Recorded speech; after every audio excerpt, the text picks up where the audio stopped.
மகிழ்வுண்டாகட்டும். நேற்று நாம் தியானித்த வண்ணமாக சேனைகளின் கர்த்தாவே நம்முடைய வாசஸ்தலங்கள் எவ்வளவு இன்பமானவைகள் என்று பார்த்தோம்.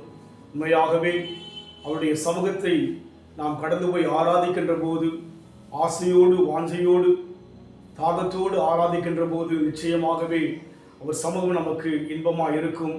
இன்பம் மாத்திரமல்ல, அதே பக்தன் அதே அதிகாரம் சங்கீதம் 84 சங்கீதம் 12 வசனம், சேனைகளின் கர்த்தாவே உம்மை நம்பியிருக்கிற மனுஷன் பாக்கியவான்.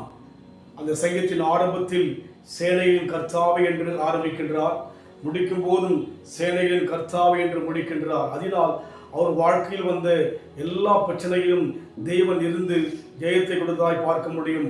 அந்த சங்கீதத்திலே நாம் பார்க்கின்ற போது அதே சங்கீதத்திலே பார்க்கிறோம் 6 வசனம், அழுகையின் பள்ளத்தாக்கை உருவ நடந்து அதை நீர்த்தாக்கிக் கொள்கிறார்கள், மழையும் குளங்களை நிரப்பும் என்று சொல்லி, அதற்கு அடுத்த வசனம் பலத்தின் மேல் பலம் அடைந்து சொல்லி, வாழ்க்கையிலே பிரச்சனைகள் போராட்டங்கள் கூட கடந்து வந்த போது அவன் எல்லாவற்றையும் ஜெயிப்பதற்கு காரணம் சேனைகளின் கர்த்தர் அவனோடு கூட இருந்தார் என்று சொல்லி பார்க்கிறோம்.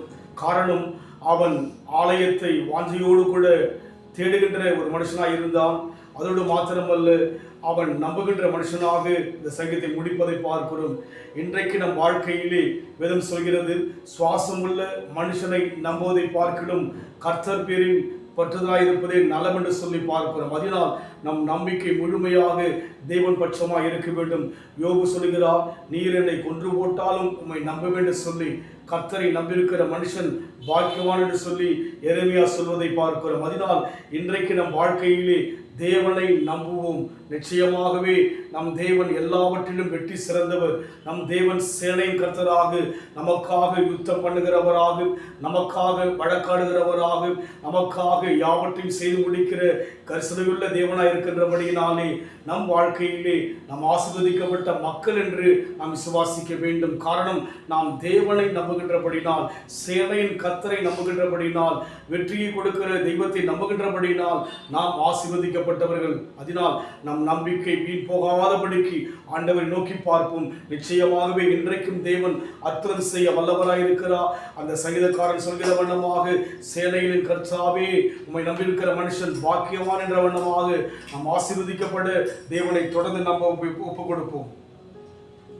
அற்புதம் செய்பவர், அகிலம் படைத்தவர், அற்புதம் செய்பவர், அகிலம் படைத்தவர், யுத்தத்தில் வல்லவர், மீட்பு ஜெயிக்கிறார், யுத்தத்தில் வல்லவர், மீட்பு ஜெயிக்கிறார், ஜெயம் கொடுக்கும் தேவனுக்கு கோடி கோடி ஸ்தோத்திரம், வாழ்வழிக்கும் இயேசு ராஜாவுக்கு வாழ்நாளெல்லாம் ஸ்தோத்திரம்.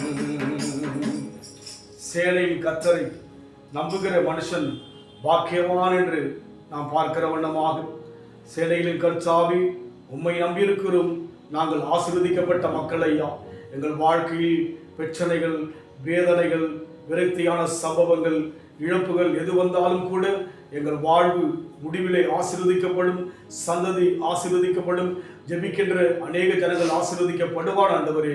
காரணம், எங்கள் தேவன் சேனையின் கர்த்தராக, எங்கள் தேவன் எங்களுக்காக யுத்தம் செய்கின்ற தேவனாக இருப்பதற்காக நன்றி செலுத்துகிறோம். பொறுப்படுத்திக் கொள்ளுங்க இயேசுவின் நாமத்தில் பிதாவே, ஆமென். கர்த்தர் ஆசீர்வதிப்பாராக. God bless.